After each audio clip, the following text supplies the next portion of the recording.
The Damned Thing by Ambrose Bierce. Recording by Emily Sherrill. By the light of a tallow candle, which had been placed on one end of a rough table, a man was reading something written in a book. It was an old account book, greatly worn, and the writing was not apparently very legible, for the man sometimes held the page close to the flame of the candle to get a stronger light upon it. The shadow of the book would then throw into obscurity a half of the room, darkening a number of faces and figures, for besides the reader, 8 other men were present. 7 of them sat against the rough log walls, silent and motionless, and the room being small, not very far from the table.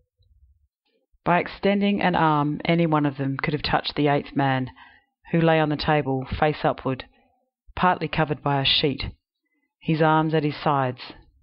He was dead. The man with the book was not reading aloud, and no one spoke. All seemed to be waiting for something to occur.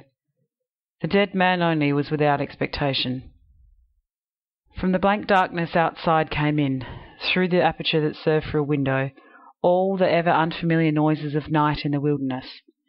The long, nameless note of a distant coyote, the stilly pulsing thrill of tireless insects in trees, strange cries of night birds, so different from those of the birds of day, the drone of great blundering beetles, and all that mysterious chorus of small sounds that seem always to have been but half heard, but when they have suddenly ceased, as if conscious of an indiscretion. But nothing of all this was noted in that company. Its members were not overmuch addicted to idle interest in matters of no practical importance. That was obvious in every line of their rugged faces, obvious even in the dim light of the single candle. They were evidently men of the vicinity, farmers and woodmen. The person reading was a trifle different. One would have said of him that he was of the world. Worldly, albeit there was that in his attire which attested a certain fellowship with the organisms of his environment. His coat could hardly have passed muster in San Francisco, his footgear was not of urban origin, and the hat that lay by him on the floor, he was the only one uncovered, was such that if one had considered it an article of mere personal adornment, he would have missed its meaning. In countenance the man was rather prepossessing, with just a hint of sternness, though that he may have assumed or cultivated as appropriate to one in authority. For he was a coroner. It was by virtue of his office that he had possession of the book in which he was reading. It had been found among the dead man's effects, in his cabin, where the inquest was now taking place. When the coroner had finished reading, he put the book into his breast pocket. At that moment the door was pushed open, and a young man entered. He, clearly, was not of mountain birth and breeding. He was clad as those who dwell in cities.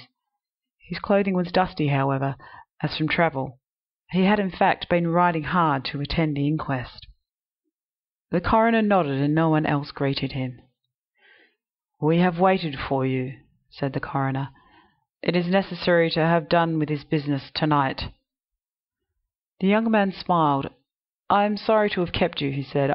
"I went away, not to evade your summons, but to post to my newspaper an account of what I suppose I am called back to relate." The coroner smiled. "The account that you posted to your newspaper," he said, "differs probably from that which you will give here under oath." "That," replied the other, rather hotly and with a visible flush, "is as you choose. I used manifold paper and have a copy of what I sent. It was not written as news, for it is incredible, but as fiction. It may go as a part of my testimony under oath." "But you say it is incredible." "That is nothing to you, sir, if I also swear that it is true." The coroner was apparently not greatly affected by the young man's manifest resentment. He was silent for some moments, his eyes upon the floor. The men about the sides of the cabin talked in whispers, but seldom withdrew their gaze from the face of the corpse. Presently the coroner lifted his eyes and said, "We will resume the inquest." The men removed their hats. The witness was sworn. "What is your name?" the coroner asked. William Harker. Age? 27. You knew the deceased, Hugh Morgan? Yes. You were with him when he died? Near him. How did that happen? Your presence, I mean. I was visiting him at this place to shoot and fish. A part of my purpose, however, was to study him, and his odd, solitary way of life. He seemed a good model for a character in fiction. I sometimes write stories. I sometimes read them. Thank you. Stories in general, not yours.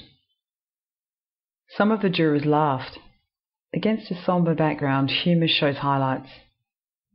Soldiers in the intervals of battle laugh easily, and a jest in the death chamber conquers by surprise.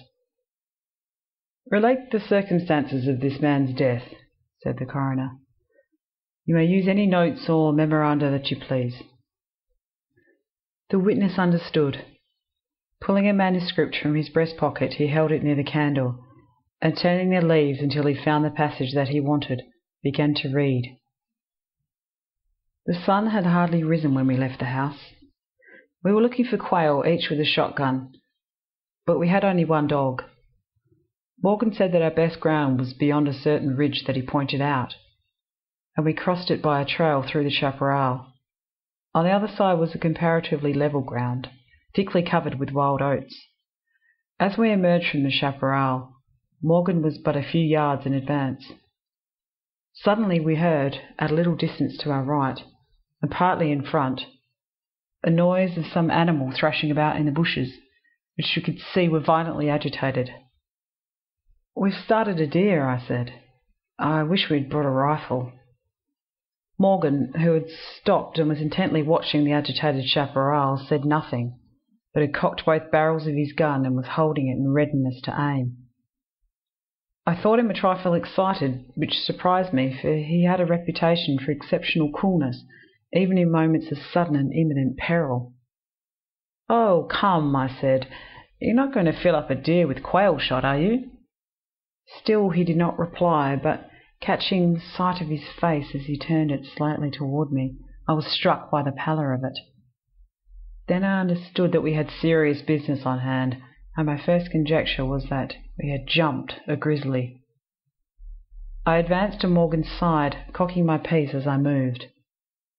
The bushes were now quiet and the sounds had ceased, but Morgan was as attentive to the place as before. What is it? What the devil is it? I asked. That damned thing, he replied, without turning his head. His voice was husky and unnatural. He trembled visibly. I was about to speak further when I observed the wild oats near the place of the disturbance moving in the most inexplicable way. I can hardly describe it. It seemed as if stirred by a streak of wind, which not only bent it but pressed it down, crushed it so that it did not rise, and this movement was slowly prolonging itself directly towards us. Nothing that I had ever seen had affected me so strangely as this unfamiliar and unaccountable phenomenon. Yet I am unable to recall any sense of fear. I remember, and tell it here because, singularly enough, I recollected it then, that once, in looking carelessly out of an open window, I momentarily mistook a small tree close at hand for one of a group of larger trees at a distance away. It looked the same size as the others, but being more distinctly and sharply defined in mass and detail, seemed out of harmony with them. It was a mere falsification of the law of aerial perspective, but it startled, almost terrified me. We so rely upon the orderly operation of familiar natural laws that any seeming suspension of them is noted as a menace to our safety, or warning of unthinkable calamity. So now the apparently causeless movement of the herbage and the slow, undeviating approach of the line of disturbance were distinctly disquieting. My companion appeared actually frightened, and I could hardly credit my senses when I saw him suddenly throw his gun to his shoulders and fire both barrels at the agitated grass. Before the smoke of the discharge had cleared away, I heard a loud, savage cry, a scream like that of a wild animal, and, flinging his gun upon the ground, Morgan sprang away and ran swiftly from the spot. At the same instant I was thrown violently to the ground by the impact of something unseen in the smoke, some soft, heavy substance that seemed thrown against me with great force. Before I could get up on my feet and recover my gun, which seemed to have been struck from my hands, I heard Morgan crying out as if in mortal agony, and mingling with his cries was such hoarse, savage sounds as one hears from fighting dogs. Inexpressibly terrified, I struggled to my feet and looked in the direction of Morgan's retreat, and may heaven in mercy spare me from another sight like that.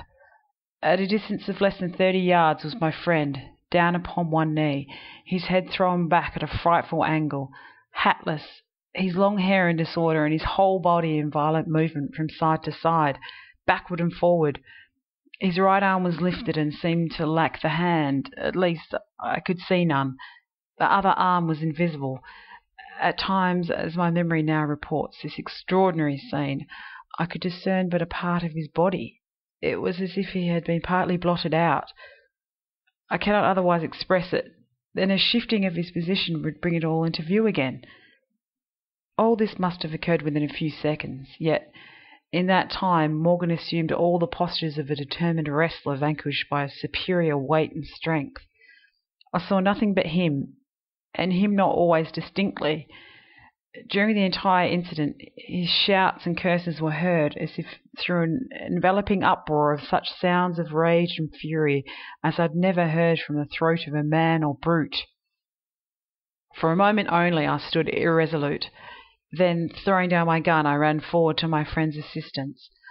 I had a vague belief that he was suffering from a fit or some form of convulsion. Before I could reach his side, he was down and quiet. All sounds had ceased, but with a feeling of such terror as even these awful events had not inspired, I now saw the same mysterious movement of the wild oats, prolonging itself from the trampled area about the prostrate man toward the edge of a wood. It was only when it had reached the wood that I was able to withdraw my eyes and look at my companion. He was dead. The coroner rose from his seat and stood beside the dead man. Lifting an edge of the sheet, he pulled it away, exposing the entire body, altogether naked and showing in the candlelight a clay-like yellow. It had, however, broad maculations of bluish-black, obviously caused by extravasated blood from contusions. The chest and sides looked as if they had been beaten with a bludgeon. There were dreadful lacerations. The skin was torn in strips and shreds. The coroner moved around to the end of the table and undid a silk handkerchief, which had been passed under the chin and knotted on the top of the head. When the handkerchief was drawn away, it exposed what would have been a throat. Some of the jurors who had risen to get a better view repented their curiosity and turned away their faces. Witness Harker went to the open window and leaned out across the sill, faint and sick. Dropping the handkerchief upon the dead man's neck, the coroner stepped to an angle of the room, and from a pile of clothing produced one garment after another, each of which he held up for a moment for inspection. All were torn, stiff, with blood. The jurors did not make a closer inspection. They seemed rather uninterested. They had, in truth, seen all this before. The only thing that was new to them was Harker's testimony. "Gentlemen," the coroner said, "we have no more evidence, I think. Your duty has been already explained to you. If there is nothing you wish to ask, you may go outside and consider your verdict." The foreman rose, a tall, bearded man of 60, coarsely clad. "I should like to ask one question, Mr. Coroner," he said. "What asylum did this year last witness come from?"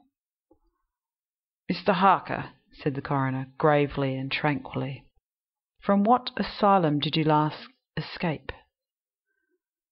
Harker flushed crimson again and said nothing, and the 7 jurors rose and solemnly filed out of the cabin. "If you have done insulting me, sir," said Harker, as soon as he and the officer were left alone with the dead man, "I suppose I am at liberty to go?" "Yes." Harker started to leave, but paused, with his hand on the door latch. The habit of his profession was strong in him, stronger than his sense of personal dignity. He turned about and said, "The book you have there, I recognise it as Morgan's diary. You seem greatly interested in it. You read in it while I was testifying. May I see it? The public would like—" "The book will cut no figure in this matter," replied the official, slipping it into his coat pocket. "All the entries in it were made before the writer's death." As Harker passed out of the house, the jury re-entered and stood about the table on which the now covered corpse showed under the sheet with sharp definition. The foreman seated himself near the candle, produced from his breast pocket a pencil and a scrap of paper, and wrote rather laboriously the following verdict, which with various degrees of effort all signed. "We, the jury, do find the remains come to their death at the hands of a mountain lion, but some of us thinks, all the same, they had fits." In the diary of the late Hugh Morgan are certain interesting entries having, possibly, a scientific value as suggestions. At the inquest upon his body, the book was not put into evidence. Possibly the coroner thought it not worth while to confuse the jury. The date of the first of the entries mentioned cannot be ascertained. The upper part of the leaf is torn away. The part of the entry remaining is as follows: "Would run in a half circle, keeping his head turned always toward the centre, and again he would stand still, barking furiously. At last he ran away into the brush as fast as he could go.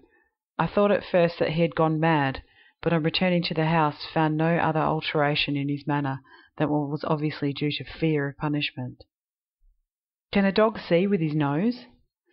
Do odours impress some olfactory centre with images of the thing emitting them? Looking at the stars last night as they rose above the crest of the ridge east of the house, I observed them successively disappear from left to right. Each was eclipsed by an instant, and only a few at the same time, but along the entire length of the ridge, all that were within a degree or two of the crest were blotted out. It was as if something had passed along between me and them, but I could not see it, and the stars were not thick enough to define its outline. Oh, I don't like this. Several weeks' entries are missing, 3 leaves being torn from the book. September 27. It has been about here again. I find evidences of its presence every day. I watched again all of last night in the same cover, gun in hand, double charged with buckshot. In the morning the fresh footprints were there, as before. Yet I would have sworn that I did not sleep. Indeed, I hardly slept at all. It is terrible, insupportable. If these amazing experiences are real, I shall go mad. If they are fanciful, I am mad already. I shall not go. It shall not drive me away. No, this is my house, my land.